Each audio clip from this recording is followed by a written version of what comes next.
Good afternoon, everyone.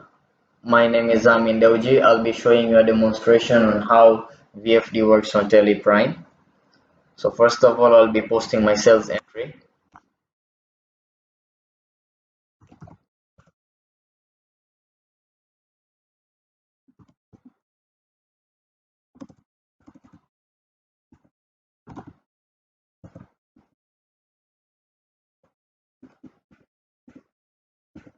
Then I will accept my entry.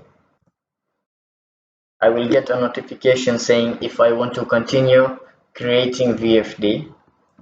If I say yes, then my invoice is going to fiscalize. If I say no, then it is not going to fiscalize. I'll press yes.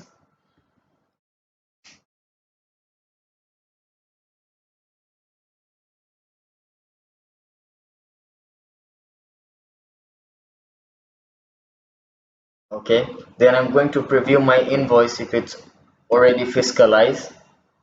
So here is our invoice showing the timestamp, the Z number, the VFD invoice number, and the QR code over here with the verification code below.